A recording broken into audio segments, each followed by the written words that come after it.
Bismillah. Waalaikumsalam warahmatullahi wabarakatuh. Ustadz, mohon pencerahannya. Ini sudah cerah situasi, sudah bagus. Mengenai peringatan Maulid Nabi Muhammad SAW, apa hukumnya? Dan bagaimana kalau umat Islam memperingatinya? Terima kasih atas pencerahannya. Waalaikumsalam warahmatullahi wabarakatuh. Baik, saya ingin kita paham dulu akar persoalannya. Al-Quran surah ke-61 ayat yang ke-6 paling kiri sebelah atas. Quran surah kedua Al-Baqarah ayat 129 paling kiri sebelah atas.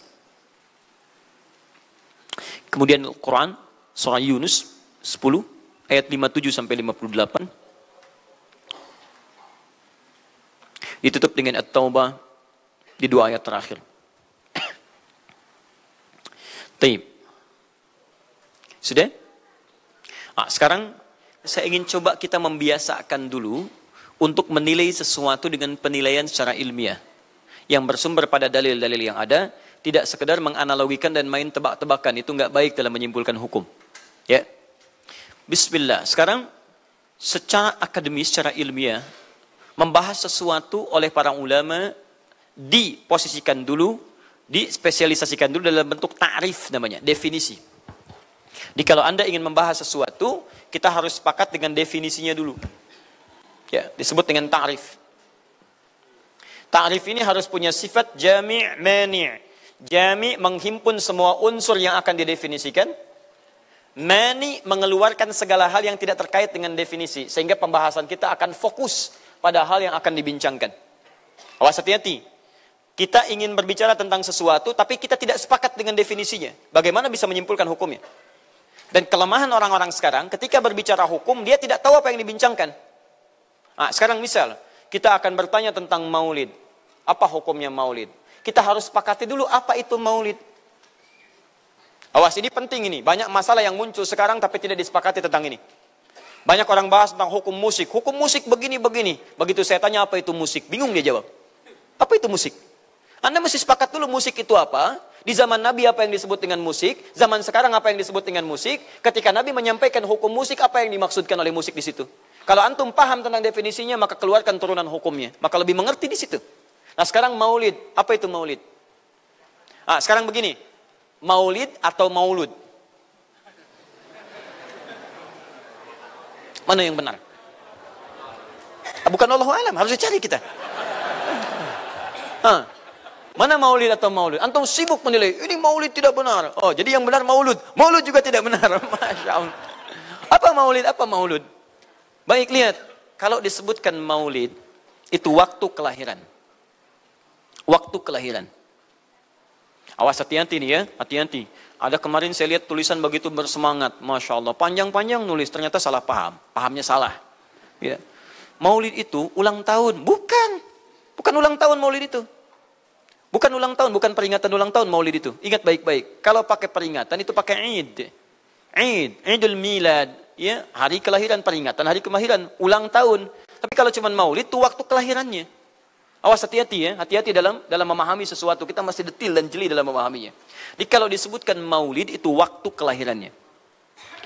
Kalau disebutkan maulud itu artinya bayi yang lahirnya. Bayinya yang dilahirkan. Nabinya. Kalau dalam konteks Nabi. Jadi kalau disandingkan dengan kalimat maulidun Nabi artinya waktu lahirnya Nabi.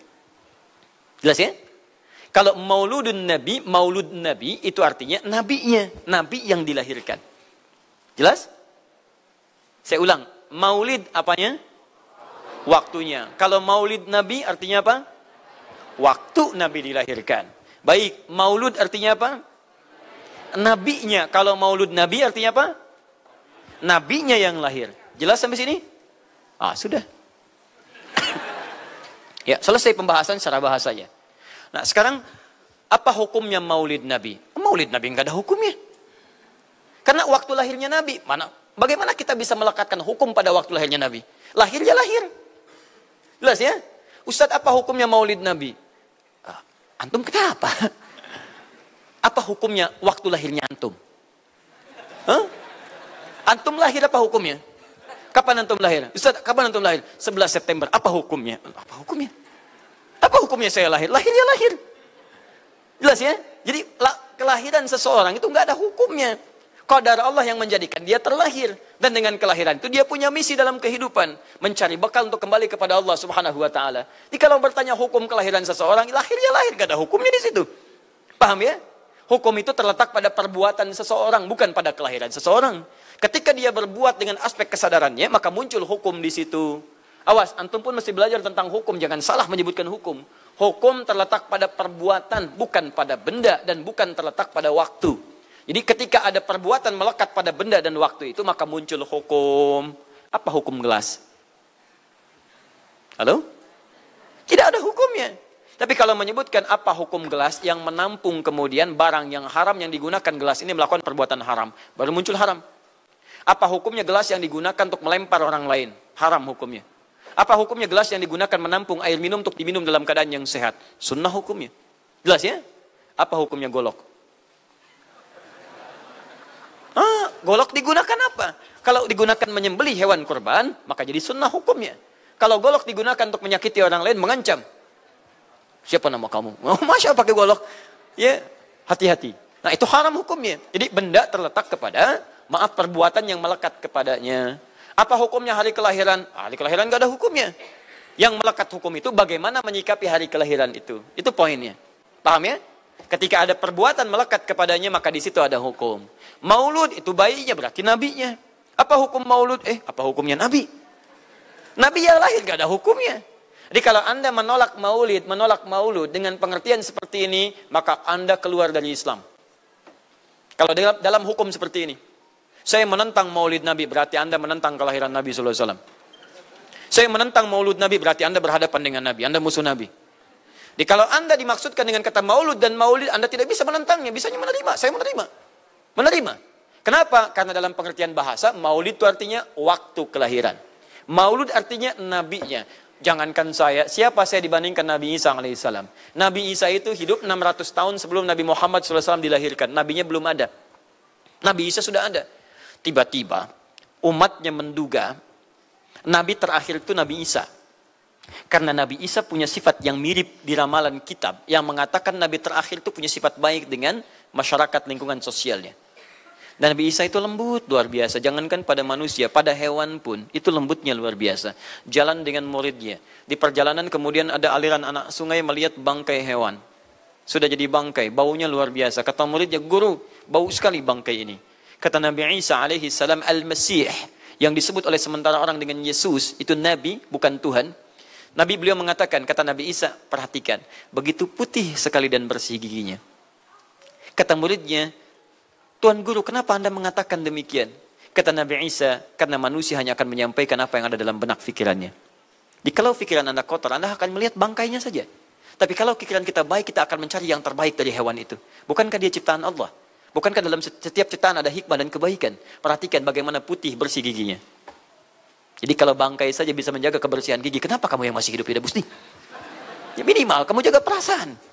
Minimal jaga perasaan, kan? Tapi itulah luar biasa. Di sini sering diambil hikmah bahwa teko akan mengeluarkan isi tekonya. Isinya kopi, keluar kopi. Isinya air bening, keluar bening. Isinya susu, keluar susu. Demikian juga kita. Bayangkan, Nabi Isa bukan hanya pada manusia. Pada hewan yang telah jadi bangkai pun, itu mohon maaf, kalimatnya dan sikapnya begitu indah, luar biasa. Maka diduga oleh kaumnya itu Nabi dan Rasul yang terakhir. Saat mendengar kalimat itu, kata Nabi Isa, bukan saya. Nabi terakhir punya sifat sama seperti saya dalam hubungan dengan makhluk. Jadi bukan cuma dengan manusia, dengan hewan, jangan sakiti. Kalaupun menyembelih, jangan sakiti hewannya. Makanya Nabi ini akan memberikan isyarat-isyarat yang sangat indah. Masya Allah. Pada tumbuhan, dia jaga. Tapi Nabi yang terakhir ini punya keunggulan yang tidak bisa disaingi oleh Nabi-Nabi lainnya. Apa itu? Ibu bapak sekalian, tingkat kedekatannya dengan Allah luar biasa. Ibadahnya luar biasa. Dalam bahasa Arab, tingkat kebaikan yang terkait dengan makhluk secara sosial, itu kalau satu kebaikannya disebut dengan Mahmud. Tapi kalau banyak kebaikannya disebut dengan Muhammad. Muhammad. Tapi kalau hubungan dengan Allah, ya dengan Khalik, kalau punya tingkat hubungan yang baik, satu sisi saja disebut Hamid namanya. Hamid. Antum rajin tahajud, tapi belum konsisten puasa sunnah. Maka antum namanya Hamid. Perempuannya Hamidah. Misal ada perempuan namanya Wanda, pakai Hamidah. Wanda Hamidah. Ya, itu artinya yang dekat dengan Allah. Jadi kalau ada yang namanya Wanda Hamidah, jauh dari Allah. Ya, kemudian pendapatnya menyimpang dari ketentuan Allah, masih diingatkan. Anda Hamidah. Anda dekat dengan Allah. Maka tidak layak mengeluarkan statement yang tidak sesuai dengan hukum-hukum Allah Subhanahu Wa Taala. Ya, Hamid. Awas, Hamid, nama Anda Hamid. Misal namanya Fahmi, Masya Allah. Hamid Fahmi Zarkashi, Masya Allah. Itu artinya hubungan dekat dengan Allah Subhanahu Wa Taala. Perempuannya Hamid, laki-lakinya Hamid, perempuannya Hamidah, Masya Allah. Paham sampai sini? Kalau bentuk superlatif, banyak ibadahnya, tahajudnya, sedekahnya, puasanya, segalanya, maka Masya Allah berubah kalimatnya. Dari kata Hamid jadi Ahmad. Ahmad. Maka Nabi Isa tidak menyebutkan kalimat Muhammad, tapi menyebutkan kalimat Ahmad. Karena kalau disebutkan kalimat Muhammad, nilainya serupa dengan beliau. Punya nilai kebaikan yang sama. Nabi Isa baik pada hewan, Nabi Muhammad baik pada hewan. Kata Nabi, lihat, kalau Nabi Isa sudah jadi bangkai, Nabi Muhammad ketika hewan akan disembelih pun, disembelih, kata Nabi jangan sakiti dalam penyembelihannya. Tajamkan dulu pisaunya. Ketika menyembelih, jangan lakukan berkali-kali. Kata Nabi, tajamkan, begitu andu kemudian sembelih, seketika selesai. Cari urat yang membuat cepat darahnya keluar. Nabi itu. Dan dalam menajamkan itu, antum jangan memperlihatkan depan hewannya. Tidak boleh. Kandidat selanjutnya, siap-siap ya. Masya Allah, tidak boleh. Awas saat kurban tuh. Kadang suka lupa antum tuh. Ya di bawah sini, ini masih begini-begini tuh. Itu menyakiti hewan secara psikologis. Nggak boleh, nggak boleh. Ya, awas. Ya, tayyib. Tumbuhan, lihat. Tumbuhan. Nggak boleh dalam keadaan perang. Perang itu kan luar biasa dahsyat. Emosi memuncak, segalanya ada. Tapi Nabi katakan, jangan rusak tanaman. Dahsyat, cuma dalam Islam. Itu yang 212 tahun lalu itu, Masya Allah, nggak ada yang injak rumput, nggak injak macam-macam. Ya, itu yang kameramen yang injak rumput tuh. Ya, kameramen injak rumput tuh. Yang kameramen begitu diinjak, dimunculkan di media gitu kan. Wah, tapi lihat betapa rapi, bersih. Itulah Islam. Tapi jangan cuma 212 saja. Ya, 312, 412, 484 dan sebagainya. Jadi, semua yang ada setiap hari kita jaga. Ada tumbuhan, jaga. Yang praktekkan negara lain. Di New Zealand ada tumbuhan, antum sedang ngidam. Papa pengen daun itu, tunggu sampai jatuh. Nggak bisa diambil. Begitu diambil, denda. Padahal yang punya teorinya Islam. Tapi hubungan dengan Allahnya itu bukan Muhammad, tapi Ahmad. Makanya Nabi Isa mengatakan, wa mubasysyara bi rasulin ya'ti min ba'di ismuhu Ahmad. Saya kasih kabar gembira. Rasul terakhir bukan saya. Tapi seseorang yang nilai ibadahnya lebih daripada saya. Jaminan surganya sudah ada. Bahkan turun surah kepadanya. Inna a'tainakal kautsar. Dirinya dijaga dari kesalahan, maksum. Sifatnya luar biasa baik. Tapi itu tidak menghentikan dia untuk mendekat kepada Allah dengan sifat yang luar biasa. Kata Sayyidah Aisyah di Al-Bukhari, nomor hadis 2010 sampai 2012. Ya Rasulullah, alam takun ma'suban. Alam takun madmunan. Lima hakadha. Kenapa sampai bengkak-bengkak begini Anda tahajud? Bukankah Anda dijamin masuk surga? Dijaga dari kesalahan. Apa kata Nabi? Afala akunu abdan syakura. Apa aku nggak boleh jadi hamba yang bersyukur kepada nikmatnya Allah Subhanahu wa taala. Tahajudnya sampai bengkak. Nabi, Rasul, ahli surga, dijaga dari kesalahan, tidak ada hisabnya, masih mau tahajud sampai bengkak kakinya. Ditanya oleh istrinya, kenapa sampai begini? Kata beliau, ringan saja. Nggak boleh aku bersyukur. Masya Allah, ada orang Nabi bukan, Rasul bukan. Surga belum ada jaminan, amal berantakan, hisab menegangkan. Masya Allah, bangun mata bengkak. Kaki biasa. Tahajud tidak subuh lewat. Ini Masya Allah. Cita-cita surga Firdaus. Luar biasa. Makanya Nabi Isa mengatakan Ahmad bukan Muhammad. Dan ini bukan isyarat Nabi baru. Karena nama yang melekat pada Nabi terakhir semuanya sifat. Bukan nama zat. Ini bukan melegalkan ada seorang bernama Nabi baru datang kemudian namanya Ahmad. Bukan. Kata Nabi, saya Nabi terakhir. La Nabi ya ba'di, nggak ada Nabi setelah saya. Jadi nggak ada istilah Ahmadi. Pengikut Ahmad nggak ada. Ya, dalam arti pengikut Nabi Muhammad sallallahu alaihi wasallam. Yang jadi clue persoalan kita terkait dengan pertanyaan ini, Anda bisa bayangkan, Nabi Isa 600 tahun sebelum lahirnya Nabi Muhammad sallallahu alaihi wasallam. Perhatikan, ikutan bahagia dengan kelahiran Nabi. Sampai kebahagiaannya diungkapkan pada umatnya. Saya kasih kabar gembira ya. Nggak mungkin orang kasih kabar gembira perasaannya sedih. Kenapa saya kasih kabar gembira? Nggak ada. Kasih kabar gembira itu dalam keadaan bahagia hatinya. Kalaupun menangis, tangisan kebahagiaan. Anda bisa bayangkan, Nabi, Rasul, mukjizatnya hebat. Sekali usap, penyakit sembuh. Menghidupkan orang mati, keduanya dengan izin Allah Subhanahu wa ta'ala. Bahagia dengan kelahiran Rasul sallallahu alaihi wasallam. Antum Nabi bukan, Rasul bukan. Maaf, tidak punya mukjizat seperti Nabi Isa. Mayat dipanggil-panggil nggak bangun, diusap penyakit makin sakit. Tuh, lalu antum tidak bahagia dengan kelahiran Nabi, antum siapa? Nabi Isa aja bahagia, masa antum bukan Nabi tidak bahagia? Dan hebatnya, ada orang bisa bahagia, nabinya belum lahir. Biasanya sifat bahagia dalam kelahiran itu setelah bayinya lahir, bukan sebelum lahir. Alhamdulillah, alhamdulillah. Akhi, kenapa antum? Alhamdulillah, saya punya anak laki-laki, namanya Abdurrahman. Kapan? Nanti setelah menikah. Masya Allah. Nikah aja belum, kenapa bisa memberikan kabar gembira? Antum kenapa, akhi? Itu dia, akhi boy tiba-tiba seperti itu. Orang bingung. Akan bubar pengajian kalau ustaznya begitu. Ya. Jadi mustahil ada orang memberikan kabar gembira ketika bayinya belum lahir. Tapi kemuliaan Nabi Muhammad SAW menjadikan seorang Nabi Isa belum lahir, nabinya sudah merasakan gembira dan memberikan kebahagiaan pada umatnya. Kalau bukan Nabi Muhammad, mustahil. Ada kemuliaan tersendiri bagi Nabi Muhammad SAW. Setiap Rasul menantikannya. Nabi Isa menantikan. Masa antum tidak menantikan itu? Jadi kalau ada orang menolak maulid dalam arti waktu kelahirannya, maka dia telah ingkar pada Nabi Muhammad SAW. Maulud Nabi Ibrahim alaihissalam. Antum kenal Nabi Ibrahim? Oh, Masya Allah. Luar biasa.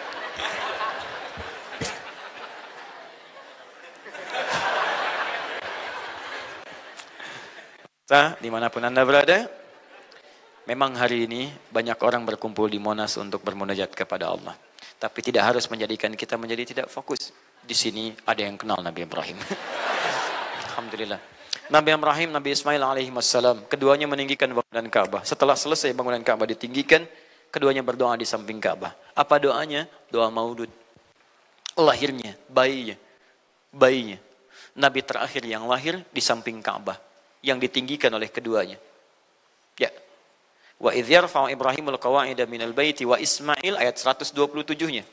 Setelah selesai meninggikan bangunan pondasi Ka'bah ini, keduanya berdoa di samping Ka'bah. Di antara doanya ayat 129-nya.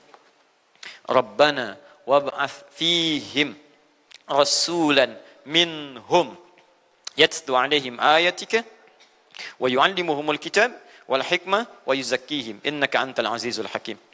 Ya Allah, mohon utus seorang rasul dari kalangan mereka di tempat ini yang lahir di sekitaran ini. Jadi ada rasul yang lahir di dekat sekitaran Ka'bah. Hasil penelitian tidak ada rasul satupun yang lahir di dekat Ka'bah kecuali Nabi Muhammad SAW. Ya, silahkan cek. Kami baru kembali dari sana dan sampai sekarang tempat dilahirkannya masih ada dan disamarkan dalam bentuk museum. Ya, di bawahnya ada perpustakaan Al-Maktabah Qadimah. Di kalau antum dari Zamzam di sini, ini As-Saffah. Ya, nyebrang sedikit ini Istana Raja, dalam jarak cuma 15 meter ke sini kurang lebih. Lurus ke sini, kemudian belok langsung ke sebelah kanan. Di sini ada jembatan ke atas, ke lantai yang ketiga, ya, naik ke sini. Kemudian di sini antum langsung belok ke pintu sini. Ini ada Babul Ajjad, bab yang ke pintu ke-25. Ini bab Ismail, pintu ke-26. Antum lurus saja ke sini, jangan belok sini, jangan belok sini. Di sini kemudian ada gate lurus King Abdul Aziz, yang pertama di sini. Ya, antum belok kanan sini, lurus sekitar 30 meter dari sini, sebelah kanan ada pos satpam. Di atas pos satpam ada kamera CCTV 1. Dari sini antum jalan sampai ujung, di ujung sini, dari sini ke sini ada 35 kipas di atas. Pas di ujung sini. Kemudian ambil lurus ke sini, di sini ada bab Ali, ini masih dibuka, babus salam ini ditutup, di sini sebelumnya babun Nabi. Kemudian ambil tarik garis lurus dari babus salam ke sini, dari jarak sini ujung ke sini. Ya, ada sekitar 200 meter. Ke ujung sinilah, di sini ada bangunan warna krem di sini. Di sampingnya ada tempat ngambil air zam-zam dengan menggunakan keran. Jadi kalau punya girigen, ingin ngambil banyak, jangan nyusahin orang ngambil di, misalnya di termos-termos yang besar itu. Ngambil dari sini, itu ada keran langsung. Dan gratis di situ. Ya, beli kompannya sekitar 5 real, antum ambil dari situ, masukkan airnya, bisa bawa ke hotel. Isi kapan bolak-balik di sini. Sampingnya persis, ini tempat Nabi dilahirkan. Ini maulud Nabi, bayinya lahir di sini. Ya, bayinya lahir di sini. Cuman disamarkan oleh pemerintah kerajaan Arab Saudi supaya tidak dikultuskan tempat ini. Karena begitu pernah ada yang tahu ini, banyak salah ibadah. Kan Ka'bahnya di sini, sholatnya ngadep ke sini. Betul Pak, Bu, pernah terjadi. Makanya kalau antum lihat dari ujung saya sudah kelihatan, dari ujung sudah ada di sini warna biru, ya ada tulisan di situ, ada gambar dicoret, ada gambar orang sedang ruku ke situ, ada sorban dan sebagainya. Ada tulisan di situ, jangan beribadah menghadap ke sini karena ini bukan kiblat, haram hukumnya. Dan ditulis dengan menggunakan bahasa Arab, bahasa Inggris, bahasa Urdu, plus bahasa Indonesia. Artinya ada orang Indonesia juga yang salah ke sini. Ya. Kalau tidak mustahil ditulis pakai bahasa Indonesia. Nggak ada tulisan bahasa Cina, bahasa Jepang dan yang lainnya. Ya. Nah, jadi ini kemudian dicoret, tapi tidak mencoret tentang situs pernah lahir di sini Nabi Muhammad SAW. Jadi artinya doa dua nabi tadi dikabulkan oleh Allah Subhanahu Wa Taala. Nabi Ibrahim, Nabi Ismail. Dan tahukah Anda, keduanya berdoa jauh sebelum kedatangan Nabi Isa. Saya pernah katakan 30 generasi sampai Nabi Ibrahim, tadi Nabi Muhammad SAW. Muhammad SAW bin Abdullah, bin Abdul Muttalib, bin Hashim, bin Abdul Manaf, bin Qusay, bin Murrah, bin Kilab, bin Ka'ab, bin Ghalib, bin Fihir, bin Malik, bin Nadar, bin Kinana, bin Khuzaimah, bin Mudrikah, bin Ilyas AS, bin Nizar, bin Mudar, bin Ma'ad, bin Adnan, bin Addi, bin Adri, bin Muqawwam, bin Nahur, bin Tarif, bin Ya'ruf, bin Yasjub, bin Nabit, bin Ismail AS, bin Ibrahim AS. 30 generasi. Ulangi Mas Boy. 30 generasi. Dari Nabi Ibrahim sampai Nabi Ismail alaihi wassalam, ya sampai kemudian ke Nabi Muhammad sallallahu alaihi wasallam. Anda bisa bayangkan enggak? Dua orang nabi, dua orang rasul. Gelar yang pertama Ibrahim alaihissalam Khalilullah, yang paling dekat dengan Allah. Jaminan surganya ada. Nabi Ismail disebut dengan gulamun halim oleh Al-Quran, yang paling perasa, yang paling dekat dengan Allah Subhanahu Wa Taala. Dua orang nabi paling dekat dengan Allah, disayang Allah, dijamin masuk surga. Inspirasi kisahnya sampai kita ke sekarang mendoakan kepada Allah tentang maulud Nabi, sehingga lahirnya Nabi Muhammad SAW 30 generasi setelahnya. Antum, Nabi bukan, Rasul bukan, tidak sedekat keduanya dengan Allah, jaminan surga nggak ada, hisab menegangkan, amalan berantakan. Kisah hidup antum belum tentu jadi inspirasi di masa depan. Sekarang pun tidak. Tiba-tiba antum menolak maulud, antum siapa? Kalau antum menolak maulud berarti antum menolak Nabi SAW dalam pengertian baiknya. Jelas ya? Jadi kalau kemudian ada disebutkan maulid dan maulud, itu artinya maulid waktu kelahiran, maulud bayi yang dilahirkan. Sekarang bagaimana menyikapi maulid dan maulud itu? Saya tahu nabinya dilahirkan, nabinya sudah ada. Jelas ya? Maka kemudian saya pun tahu waktu kelahirannya. Bagaimana kemudian menyikapi itu semua?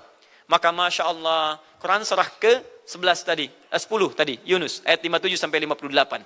Kalau sampai kemudian ke 58-nya, faliyafrahu. Gembira antum. Gembira, bahagia, silahkan. Ya, maksud tidak gembira, Nabi Isa gembira, kita tidak gembira. Ya, Nabi Ibrahim gembira, kita tidak gembira. Nabi yang tidak melihatnya gembira. Masa kita yang mendapatkan bagian Nabi tidak gembira? Jelas ya? Nabi yang mengharapkan hadir saat kedatangannya, gembira. Kita yang mendapatkan kedatangan beliau walaupun tak mampu melihatnya, dan kita menjadi umatnya, masa tidak gembira? Umat dulu bukan bagian umat Nabi Muhammad, karena Nabi Muhammad tidak hadir di zamannya. Gembira dengan berita kedatangan Nabi Muhammad, padahal nabinya belum datang. Masa kita yang jadi umatnya, yang nabinya telah kemudian kita dapati, walaupun tidak melihatnya, masa kita tidak ikutan gembira? Maka pertama kita mesti gembira. Maka yang kedua, bagaimana mengekspresikan kegembiraan itu? Maka contoh-contoh dari Nabi SAW, bagaimana mengekspresikan kegembiraan-kegembiraan dengan Nabi SAW itu, pertama Nabi sendiri menyikapi hari kelahirannya dengan berpuasa.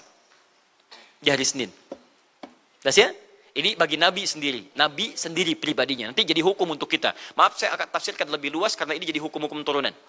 Ketika Nabi puasa di hari Senin ditanya, ya Rasulullah kenapa engkau puasa? Kata Nabi, dzaka yauma wulidtu, bima makna. Ini adalah hari aku dilahirkan.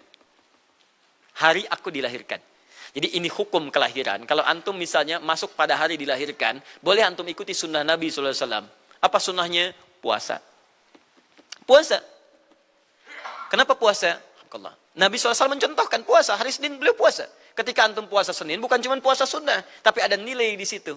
Nah kalau hari lahirnya antum bertepatan dengan hari yang tidak diperkenankan puasa, seperti Jumat misalnya, hari kita bahagia, maka kata para ulama, ambil hikmah dari nilai puasa itu. Puasa itu kan dua hikmahnya. Satu, meningkatkan ibadah yang baik. Kedua, mencegah maksiat. Silahkan cek, bukankah saat puasa ibadah antum meningkat? Silahkan cek, saat puasa. Jangankan yang fardu, yang sunnah dikejar kan? Jangankan koran yang dibaca, Al-Quran dibolak-balik. Maksiat ditekan, tidak ada orang puasa maksiat. Tidak ada. Ya, bahkan pelaku maksiat pun saat puasa, libur maksiatnya. Minimal takut batal puasanya. Jangankan maksiat, maaf, mencela orang pun dia tahan. Berdusta dia tahan. Jam 5 bu, tinggal 1 jam mau buka. Dicela orang habis-habisan. Oh, nggak balas dia. Kenapa nggak balas? Kan biasanya antum keras. Habis maghrib. Oh, habis maghrib. Luar biasa. Habis maghrib tuh. Begitu maghrib lupa. Habis maghrib lupa. Ya, kenapa? Dia jaga. Jadi hikmah orang puasa itu kalau sudah puasa, ibadahnya meningkat, maksiatnya hilang. Jadi kalau antum ikut rajin puasa, ibadah tidak meningkat, maksiatnya tetap ada. Ada yang salah dengan puasa antum. Makanya ketika datang hari kelahiran, Sebetulnya yang paling tepat, kalau antum bertepatan dengan waktu-waktu sunnah puasa, antum puasa. Senin, antum puasa. Tapi kalau tidak bertepatan dengan waktu itu, hikmah puasa yang antum ambil. Antum koreksi diri sampai dengan hari kelahiran itu, berapa banyak ibadah sudah antum kumpulkan, berapa maksiat antum harus tangisi. Itu hikmah terbesarnya. Bukan rame-rame. Tiup lilinnya.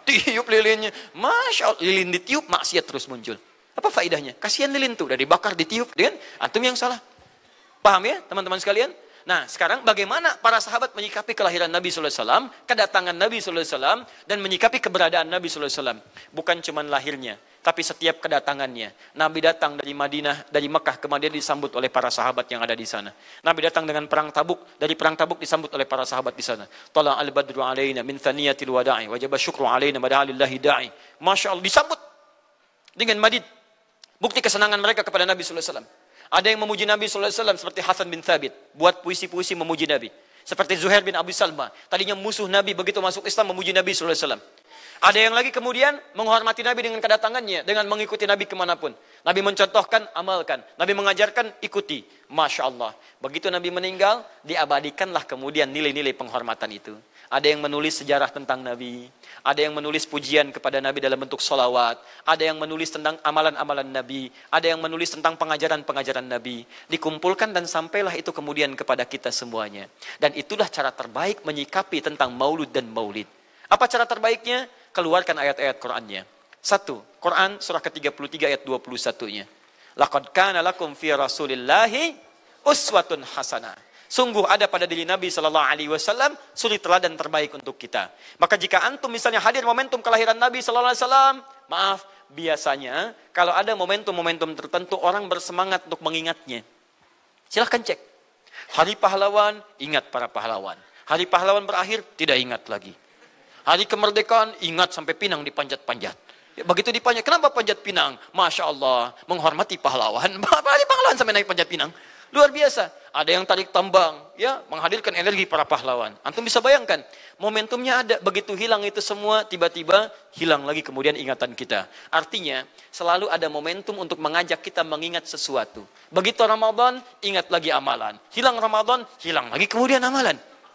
Nah, jadi apa yang terbaik dihadirkan? Ketika ada momentum itu, maka para ulama kemudian mencoba untuk menampilkan nilai-nilai tadi untuk mengembalikan kita pada tuntunan Nabi sallallahu alaihi wasallam. Maka ditulislah kemudian sirah-sirah Nabi. Disampaikan untuk mengenalkan Nabi Muhammad sallallahu alaihi wasallam. Mumpung mereka ingat. Disampaikanlah pengajaran-pengajaran tentang Nabi. Disampaikan ada pujian-pujian salawat kepada Nabi. Kalau yang dimaksudkan tentang nilai-nilai ini, maka dari dulu sudah ada. Sudah ada. Dan yang sudah ada ini tidak dibatasi dengan waktu. Bukan muncul Rabiul Awal saja. Rabiul Awal ke Safar, datang lagi itu. Safar sebelumnya Safar, Rabiul Awal kemudian ke Rabiul Akhir, muncul itu. Ke Jumada, muncul itu. Jadi maulid itu tidak dibatasi dengan waktu. Setiap waktu itu maulid. Maulud tidak dibatasi dengan waktu. Setiap waktu itu maulud. Tapi kalau ada momentum bersamaan dengan waktu kelahirannya, kemudian kita hidupkan untuk mengenal kepada Nabi, dalam bentuk yang tadi disunahkan dalam Al-Quran dan Sunnah, itu tidak ada masalah. Yang ada masalah itu adalah ketika menghadirkan hal-hal yang bertentangan dengan Al-Quran dan Sunnah Nabi Sallallahu Alaihi Wasallam. Misal, maaf, dulu orang sudah terbiasa mengkaji tentang Nabi, menyampaikan risalah Nabi. Kemudian diisi misalnya, maaf dengan hal-hal yang bertentangan dengan keadaan-keadaan Nabi. Misal, saya ingin mengajarkan tentang Nabi, tapi ketika mengajarkan tiba-tiba mengatakan pada saat ini Nabi pun datang bergabung bersama kita. Itu yang tidak kita sepakati. Jelas ya? Misal yang kedua, antum nih, mohon maaf, kerja di instansi. Bertepatan dengan Maulid Nabi, kita adakan peringatan. Padahal antum cuma ingin mengeluarkan anggaran saja dari situ. Itu bid'ah.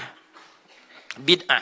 Mengeluarkan anggaran, sekedar hanya ingin dapat anggaran untuk dalam momentum Maulid Nabi, itu yang bid'ah. Maulid bukan makan-makan.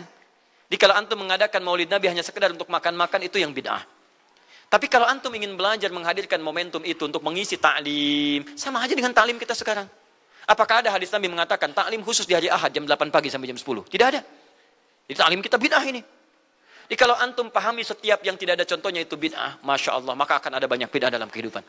Mushaf itu bid'ah, karena nggak ada contohnya zaman Nabi Sallallahu Alaihi Wasallam. Antum dari ujung kepala sampai ujung kaki itu bid'ah, karena antum tidak ada di zaman Nabi Sallallahu Alaihi Wasallam. Ya, jadi jangan langsung menilai bahwa setiap maulid itu bid'ah. Bukan. Kalau momentum itu ingin diisi dengan ta'lim, ingin memperkenalkan Nabi, ingin mengajarkan syariat-syariat Islam, maka itu tidak ada masalah. Itu mengamalkan petunjuk-petunjuk ayat, bukan mengkhususkan di waktu itu, bukan. Karena ta'lim itu dibuka di setiap waktu. Tapi menjadikan waktu itu untuk momentum, karena setiap orang sedang ingat Nabi pada saat itu. Das ya? Kapan lagi kita mendapati orang ingat Nabi? Maka ajarkan itu dan pesankan pada saat itu. Teman-teman, jangan cuma pada waktu ini ya. Setiap waktu kita amalkan ingatan kita kepada Nabi sallallahu alaihi wasallam. Makanya saya kalau diundang, Ustadz ada maulid Nabi, saya datang untuk ceramah. Untuk menyampaikan pesan-pesan terkait dengan Nabi sallallahu alaihi wasallam. Adapun masalah ritual-ritual saya tidak ikutan. Makanya paham, begitu saya datang pas ceramah. Ceramah, saya berikan ceramahnya. Nabi begini, apa itu maulid? Allahu alam. Bukan Allahu alam, kan antum bikin spanduknya di sini. Apa itu maulud? Maulud. Bukan maulud. Maulud itu begini, maulid itu begini. Ketika kita terangkan, kita sampaikan, Masya Allah. Antum tahu apa yang terjadi? Mereka mulai sholat dengan baik, masjidnya mulai ramai. Besoknya tidak ada ramai-ramai lagi. Begitu ada maulid, ceramah lagi. Ternyata ceramahnya nggak sampai maulid lagi. Besoknya ceramah lagi. Ahadnya ada waktu taklim. Dan itulah cara terbaik untuk memberikan penjelasan kepada masyarakat untuk mencintai Rasulullah Sallallahu Alaihi Wasallam. Paham ya? Jangan seketika, ini maulid bid'ah. Masya Allah, antum tuh bid'ah dari kepala sampai kaki. Ya. Saya luar biasa kesal. Kadang ada orang bikin perbandingan begini. Maulid Nabi, maulid. Zaman Nabi tidak ada coret. Zaman sahabat tidak ada coret. Zaman tabi'in tidak ada coret. Zaman ini ada. Lalu diserupakan lah yang ikut-ikut ke sini. Antum kalau mengamalkan hukum seperti ini fatal. Zakat pakai beras. Zaman Nabi coret.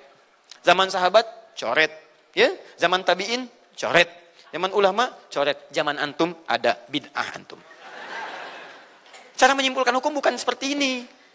Lihat turunannya, lihat dalilnya, lihat pemahamannya, lihat turunan-turunan fikihnya. Ya, bagaimana bisa zakat pakai beras ini jadi? Padahal contoh nggak ada. Dalil nggak spesifik. Ayo coba temukan. Nabi zakat pakai beras. Temukan. Kalau antum menemukan, Masya Allah saya bermohon kepada Allah supaya Allah mempercepat hajinya antum dan masuk surga tanpa hisab. Tiap hari saya doakan. Tidak cukup dengan amin. Cari dulu. Cari di setiap hadis Nabi zakat pakai beras. Saya sampaikan pada antum, sampai kiamat kurang 2 hari, antum nggak akan temukan. Sehari lagi buat sadar, ngapain nyari? Ya. Karena Nabi tidak pernah bersentuhan dengan beras. Silakan cari di kitab hadis palsu pun, sepalsu-palsunya nggak akan ditemukan. Capek pemalsu hadis mengarang hadis palsu tentang itu. Nggak akan didengar, nggak akan dilihat. Kenapa? Karena tidak ada. Ya, kata Muawiyah, hadza irqun, itu makanan pokok. Nabi zakat pakai kurma, pakai gandum. Ya, lihat, karena itu makanan pokoknya. Makanya setiap makanan pokok yang digunakan, kata para ulama, mendekati kaidah usul fikihnya.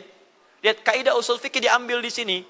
Setiap yang punya keserupaan dengan itu, sekalipun teksnya tidak jelas langsung menunjuk, itu ada isyarat, namanya qorinah namanya. Kalau ada isyarat menunjukkan kepada itu, maka boleh digunakan sebagai alternatif lain dari makanan pokok yang tidak didapati di masa kita dengan generasi yang berbeda. Tapi kalau makanannya sama di setiap generasi, dia zakatnya pakai itu. Makanya orang Arab sampai sekarang pakai kurma, ada yang pakai gandum. Kita makanan pokoknya bukan itu. Antum makanan pokoknya apa? Beras, Masya Allah, beras. Baik pemirsa, beras itu makanan pokok bagi hewan yang bertembolok ya. Ayam, bebek itu beras. Baik, makanan kita nasi. Dan nasi bersumber dari beras. Baik, nasi bersumber dari beras. Jadi kalau kita ingin zakat pakai beras, boleh tidak?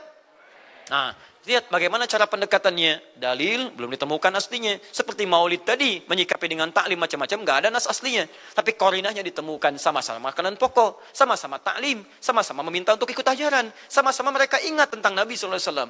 Maka semua hukum itu kita terapkan, jadilah hukum terapan dalam kehidupan kita. Paham? Dan itu tidak disebut dengan bid'ah. Jelas ya? Bid'ah.